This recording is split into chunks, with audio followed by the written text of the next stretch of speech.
Hola, ¿cómo están? Yo soy Elizabeth Bogdanovich, soy infectóloga pediatra, soy miembro de la Sociedad Argentina de Pediatría y desde esta sociedad queremos hacer llegar a padres y educadores este material para poder mejorar nuestras coberturas y el uso de las vacunas de calendario de la mejor manera posible. Por eso, en este encuentro, queremos dejarles en claro los conceptos más importantes que debemos saber a propósito de las vacunas. En primera instancia, definir qué es la vacunación. La vacunación es una actividad preventiva, es tal vez una de las que tiene mayor impacto sanitario respecto del cuidado de la salud de la población mundial para el control de enfermedades inmunoprevenibles. Recientemente hemos tenido la experiencia de vivir 2 años en el curso de una pandemia en un mundo que inicialmente no tuvo disponibilidad de vacunas y todos pudimos experimentar cuál puede ser el impacto de una situación como esta antes de la llegada de las vacunas. Por eso es importante destacar que las vacunas y el agua potable han sido los factores principales, fundamentales, históricos en el control de las enfermedades infecciosas y su comportamiento epidémico. La vacunación es un proceso que busca producir de manera activa anticuerpos, defensas en una persona que en principio es capaz de contraer la enfermedad. Respecto de la vacunación, se refiere puntualmente al acto físico de administrar una vacuna. Este es un concepto importante que tiene que ver con la modalidad de administración de una vacuna. La administración de la vacuna tiene que ser rápida y sin aspirar utilizando la jeringa. El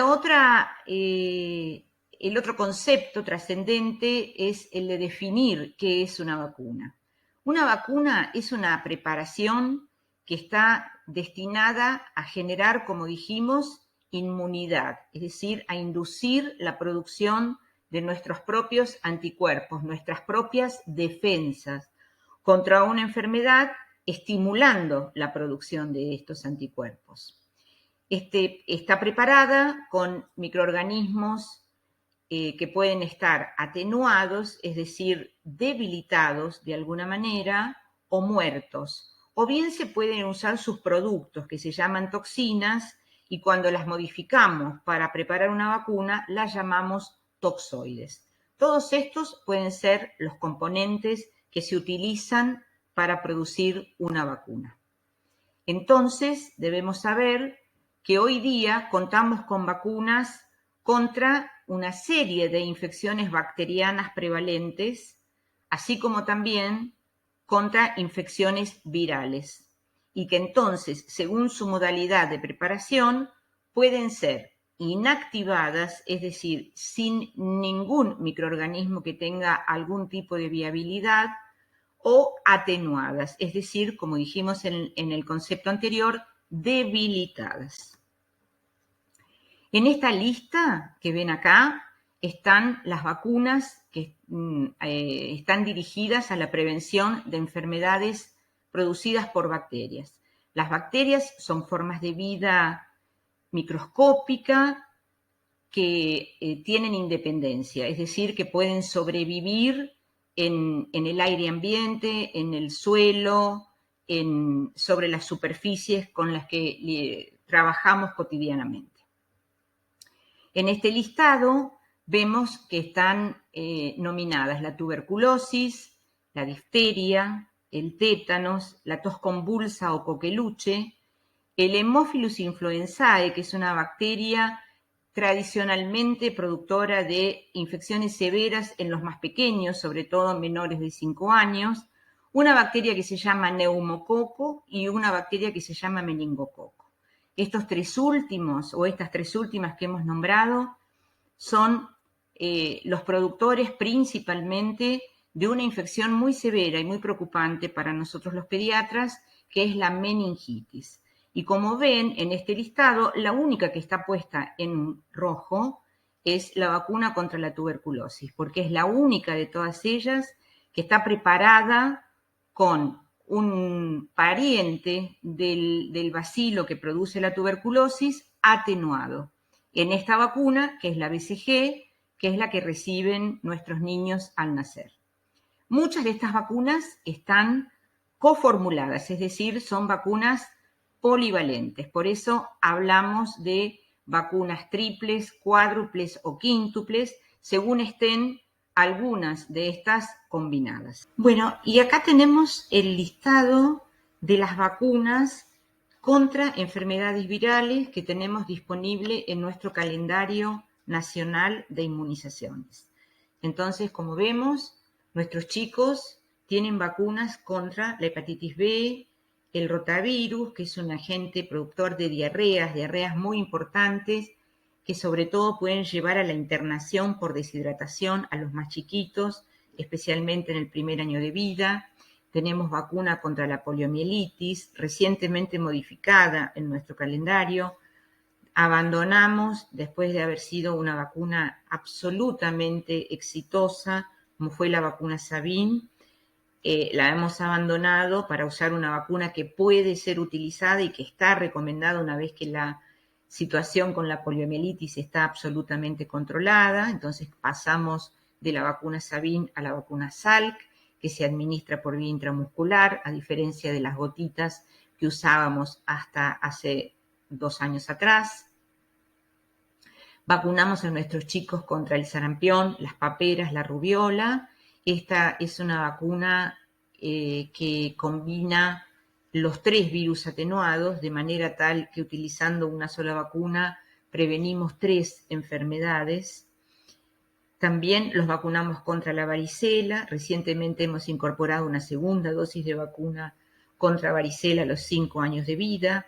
Vacunamos contra la hepatitis A, que ha tenido un enorme impacto en el control de las formas graves de la hepatitis A que llevaban a nuestros chicos al fallo hepático y al requerimiento del trasplante hepático. Vacunamos contra el virus del papiloma humano, que está vinculado a la producción de cáncer de cuello en las mujeres, de manera tal que vacunando a nuestras niñas estamos trabajando con una visión de futuro para muchos años para adelante, buscando la prevención de una enfermedad como el cáncer de cuello, y además recientemente hemos adicionado estas vacunas para la población de varones. Vacunamos contra la gripe, teniendo en cuenta que sabemos que la gripe puede ser una enfermedad grave en los primeros 5 años de vida y en aquellos chicos que tienen enfermedades crónicas. Y vacunamos contra la fiebre amarilla regionalmente a los chicos que viven en aquellas zonas del país donde se han producido casos de fiebre amarilla, y sabemos que es un virus con la capacidad de poder volver a circular. Entonces los chicos que viven en regiones fronterizas del noreste argentino reciben vacunación contra la fiebre amarilla. Igual que en la situación anterior, marcamos en rojo aquellas vacunas que están realizadas con el virus atenuado o debilitado, sin la capacidad de producir enfermedad, pero viable. Estas son las vacunas contra el rotavirus, contra el sarampión, paperas, rubiola en forma de triple viral, contra la varicela y contra la fiebre amarilla. Otro concepto que también es importante recalcar al hablar de las vacunas es el concepto de la inmunidad de rebaño.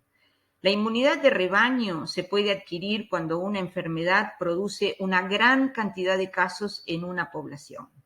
Pero claro que esto significa esperar que el agente infeccioso circule y produzca una gran cantidad de enfermos. Este proceso de inmunidad de rebaño, sin duda alguna, se consigue mucho más rápido y sin necesidad que las personas se enfermen a través de la vacunación. Es decir, que vacunando a un porcentaje significativo de la población, yo voy a lograr que estas personas tengan anticuerpos contra la enfermedad, eviten de esa manera ser afectarse por la enfermedad y secundariamente limitar la circulación del agente infeccioso en la población en general, protegiendo indirectamente de esta manera a aquel que no se haya vacunado. En este gráfico vemos cómo puede, digamos, visualizarse a través de los colores este concepto. Los dibujitos que vemos en color azul corresponden a la persona sana que no ha recibido vacunas. Los dibujitos que vemos en color amarillo corresponden al individuo sano que ha sido vacunado y el rojo es el individuo sin vacunar que enferma y contagia. Fíjense, cuando uno no tiene a la población convenientemente vacunada, la mayor cantidad de individuos van a ser pasibles de enfermar y contagiar. Cuando empezamos a subir la vacunación en la población general, primero en un 25%, vemos que la cantidad de personas enfermas y con capacidad de contagiar va disminuyendo para ir aumentando el número de personas que se vacunaron y que tienen la posibilidad de mantenerse sanos. Esto se va exagerando cuando el 50% de la población está inmunizada. Es mucho más claro cuando el 75, el 90 y el 95% de la población está inmunizada. Entonces aquí surge otro concepto importante. Para el control efectivo de las enfermedades que son fácilmente transmisibles, es imprescindible tener la mejor cobertura de vacuna posible en la población general. Fíjense que nosotros logramos tener un control realmente adecuado de esta situación que estamos ejemplificando cuando el 95% de nuestra población alcanza a estar vacunada. Otro concepto significativo a tener en cuenta es que para cada vacuna existen condiciones de conservación, indicaciones de la vía por la que debe ser administrada, ya sea intramuscular, subcutánea, intradérmica. También para cada vacuna hay intervalos recomendados mínimos para que sean cumplidos entre cada una de las dosis que deben recibirse para completar un determinado esquema. También debe conocerse si las vacunas pueden administrarse en forma simultánea, si podemos recibir más de una vacuna contra más de un agente infeccioso juntas simultáneamente. Conocer también los efectos secundarios principales de cada vacuna para informar convenientemente antes de ser vacunado cuáles son los efectos que la persona que recibió la vacuna puede percibir en los días posteriores a ser vacunado. Y otro concepto importantísimo es saber si las vacunas en cuestión pueden ser utilizadas en mujeres gestantes, en personas gestantes y en aquellas situaciones donde, ya sea por enfermedades de base o por los tratamientos que se establecen, las personas no tienen su condición inmunológica en óptimas condiciones, es decir, están inmunosuprimidos, no tienen sus competencias inmunológicas plenas. Muchas veces hablamos de cuáles son las situaciones en las que realmente un niño debe posponer la vacunación. Son realmente muy pocas. La mayoría de las veces existen falsas contraindicaciones, como por ejemplo que en los días de mucho calor no es conveniente que el niño sea vacunado, como por ejemplo que tener un catarro de la vía aérea superior con algo de secreción en la vía aérea superior y unas líneas de temperatura es una contraindicación para ser vacunado, que esté cumpliendo algún tratamiento antibiótico por una infección distinta, tampoco es una causa para no recibir vacunas, de la misma forma que esté recibiendo algún tratamiento particularmente con drogas como los corticoides, que esté padeciendo, terminando de curarse de otra infección como puede ser una neumonía, una infección urinaria, o que esté recibiendo alguna otra medicación inyectable como por ejemplo los medicamentos que se usan para desensibilizar a los niños alérgicos. Entonces las mamás dicen, mañana le toca la vacuna de la alergia, entonces no lo puedo vacunar con la vacuna de calendario. Todas estas cosas debemos saber que no son motivos para posponer las vacunas que corresponden por el calendario. Otras contraindicaciones que no son tales es que haya en la familia o el propio niño tenga historia de padecer convulsiones o sea epiléptico, que tenga un hermanito recién nacido, porque no hay ninguna dificultad en que el niño reciba las vacunas de calendario porque hay un bebé recién nacido en la casa, porque se le hinchó el brazo o tuvo mucha fiebre con la colocación de la dosis previa, o hay algún antecedente familiar particular. Ninguna de estas cosas es motivo para que el niño no reciba las vacunas de calendario como corresponde. Hay algunas situaciones en donde sí uno decide no utilizar determinadas vacunas y es cuando el paciente ha presentado una reacción alérgica muy importante con la dosis previa o ha tenido alguna reacción alérgica muy importante con algunos de los componentes que están presentes en la vacuna, esto que llamamos los excipientes, que estabilizan una vacuna, o ha tenido alguna manifestación a nivel del sistema nervioso central vinculable a la vacuna, como por ejemplo en la semana después de haber sido vacunado contra la coqueluche, que pudiera haber tenido un cuadro neurológico de significancia. Y los que son precauciones temporales, porque consideramos que son situaciones clínicas que terminan y luego hay que considerar las vacunas que deben ser aplicadas, son el embarazo, las personas gestantes no deben recibir ninguna vacuna virus atenuado.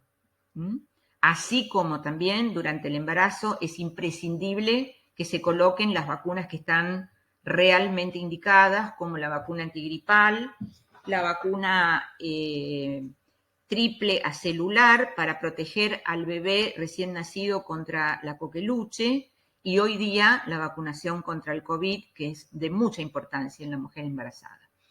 Como dijimos, aquellos pacientes que por sus enfermedades de base o por los tratamientos que reciben tienen una condición inmunológica deprimida o deteriorada, tampoco pueden recibir estas vacunas a virus atenuados. Pero cuidado, que cuando estos tratamientos terminan o esta condición se corrige, entonces deben recuperar el calendario de vacunas que ha quedado retrasado. Cuando el paciente está cursando una enfermedad moderada o grave o cuando está fuera de la edad de administración de la vacuna. En esos casos, obviamente, no pueden recibir la vacuna en cuestión. Una situación particular y cada vez más frecuente es la de tener niños prematuros. Por suerte, el avance del conocimiento en la neonatología y las medidas de sostén han permitido la sobrevida de niños cada vez más pequeños con intervalos de gestación realmente a veces bastante cortos, entre 28, 30 semanas, por ejemplo.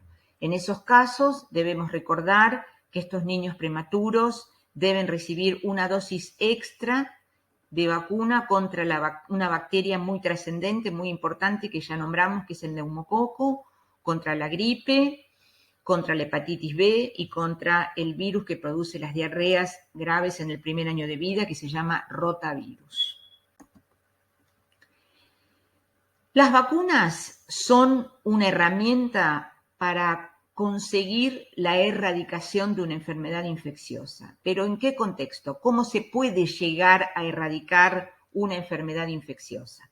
En primera instancia, debemos reconocer que esta enfermedad infecciosa debe estar causada por un único microorganismo que en general tiende a permanecer estable en el tiempo, sin producir demasiados cambios en su constitución que pueda hacer inservible la vacuna que se haya producido previamente. La otra consideración necesaria para pensar que una enfermedad puede ser erradicada es la que no tenga reservorios en animales, porque en ese caso es impensado hacer desaparecer una especie animal para poder controlar una enfermedad. Esto pasa, por ejemplo, con el virus de gripe, cuyo reservorio en la naturaleza son los pájaros, así que es impensado un mundo sin pájaros para poder erradicar la gripe. Y la otra consideración que es necesaria para poder pensar en que una enfermedad pueda ser erradicada es que se consiga la producción de una vacuna que sea efectiva contra la enfermedad en sí misma.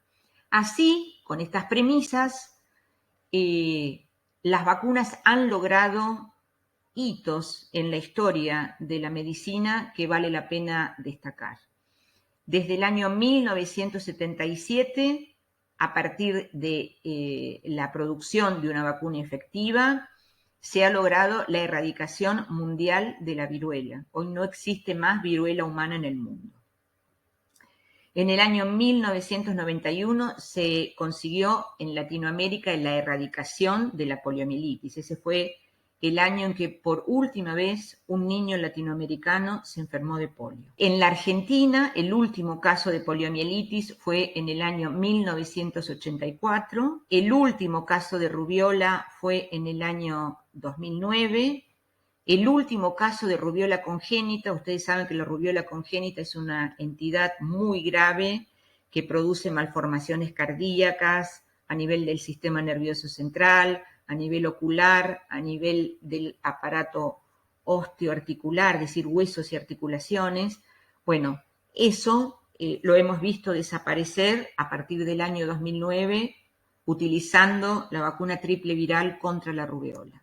Además de haber permitido erradicar una serie de enfermedades, como vimos en las dos imágenes previas, también las vacunas permiten controlar una serie de enfermedades y acá hay ejemplos. Desde el año 2007, nuestro país no ha tenido casos de tétanos neonatal y esto es gracias a la vacunación adecuada de las personas gestantes.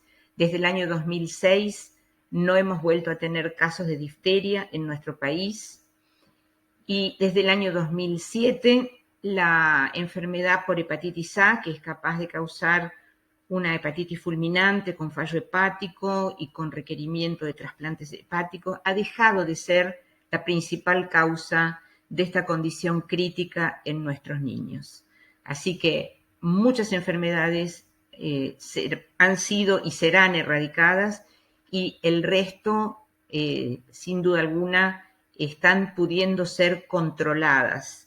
Pero para poder seguir teniendo esta capacidad de controlar la aparición de estas vacunas, es imprescindible mantener excelentes coberturas vaccinales. Estos beneficios y futuros beneficios vinculados con la vacunación han ido haciendo necesaria la revisión de nuestro calendario nacional de inmunizaciones. Y así, por ejemplo, en el 2003 teníamos solo 6 vacunas en nuestro calendario de vacunación obligatoria para niñas, niños y adolescentes.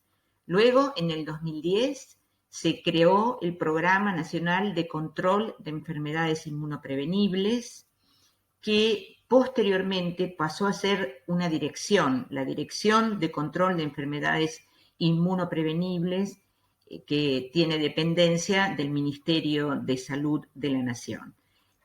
Esta entidad tiene como finalidad dar cumplimiento y accesibilidad de las vacunas incorporadas al calendario nacional para que lleguen a toda la población, para que realmente estén al alcance de toda la población a vacunar y que las vacunas resulten lo que realmente son, una herramienta de equidad en salud. En el 2011, este calendario fue ampliándose y pasó a tener 13 vacunas. En el 2016 fuimos incorporando nuevas vacunas y llegamos a tener 16 vacunas para tener actualmente un calendario con 19 vacunas que incluyen las que se han ido incorporando recientemente, que son las vacunas de rotavirus, la vacuna contra varicela, que hace muy poquito se incluyó una dosis más, además de la dosis que tenemos después del primer año de vida, la vacuna contra el meningococo, una de las bacterias que produce meningitis, y la vacuna contra el virus del papiloma humano, que inicialmente fue puesto para las nenas con la intención de prevenir el cáncer de cuello uterino y que posteriormente se amplió para también los varones con el objetivo de prevenir no solamente el cáncer de cuello uterino para la mujer, sino también las verrugas genitales como infecciones de transmisión sexual que pueden padecer tanto los varones como las mujeres. Bueno, dicho esto, tenemos que clarificar entonces cuáles son los objetivos de vacunar sistemáticamente a la población, teniendo un programa de vacunación y teniendo incorporadas las vacunas en forma gratuita y obligatoria. Entonces, el objetivo primario o inmediato es la de prevenir la enfermedad puntual en un individuo o en grupos poblacionales que resultan ser probablemente los más susceptibles. Pero el objetivo final, el objetivo de excelencia, el objetivo ideal, es la erradicación definitiva de la enfermedad infecciosa que se puede prevenir con una vacuna determinada. Otra cosa importante para saber de las vacunas es en función de qué elementos se decide cuándo aplicarlas. Entonces, la edad a la que se recomienda determinada vacuna está vinculada con el riesgo de padecer esa enfermedad para la cual uno está eligiendo la vacuna, con el riesgo de padecer complicaciones vinculadas a esa enfermedad, con la capacidad de responder a la vacuna según como la vacuna esté fabricada y teniendo en cuenta también que durante los primeros meses de vida, aproximadamente entre los 6 meses de vida y el año de vida, los niños todavía conservan los anticuerpos que han traspasado la placenta, que son los que la mamá le presta a su hijo pequeño para evitar que sufra determinadas enfermedades en los primeros meses de vida. Entonces, hay vacunas que decidimos colocar después del año de vida justamente para que no interfieran con estos anticuerpos que el niño tiene prestados de su mamá y luego reciba el estímulo que corresponde para empezar a tener sus propios anticuerpos. Lo importante que debemos saber respecto de cuál es el intervalo que tienen que tener las vacunas entre sí. Cada vacuna tiene un intervalo mínimo en el cual hay que observar la colocación de la dosis inicial y las dosis subsiguientes. Pero no hay intervalos máximos, es decir, no hay la necesidad de, pasado cierta cantidad de tiempo, de recomenzar esquemas de vacunación. Entonces, el concepto más importante que tiene que quedar acá es que nunca hay que reiniciar calendarios de vacunación que por distintas causas han quedado interrumpidos. Simplemente hay que elegir la mejor estrategia para colocar las dosis faltantes y completar esos calendarios. Estos son los conceptos más importantes que nosotros queríamos que tuvieran respecto de las generalidades de las vacunas. Luego, cada vacuna puede tener alguna particularidad en especial, pero lo más importante es lo que hemos charlado a propósito de la importancia de la vacunación, de cómo es nuestro calendario, de cómo se pueden recuperar esquemas que han quedado atrasados, de cómo se deben aplicar las vacunas. Bueno, todos estos conceptos que han quedado acá en esta charla, queremos que ustedes los reciban, los piensen, los recuerden y darles las gracias por el tiempo que han usado para compartirlos. Muchas gracias.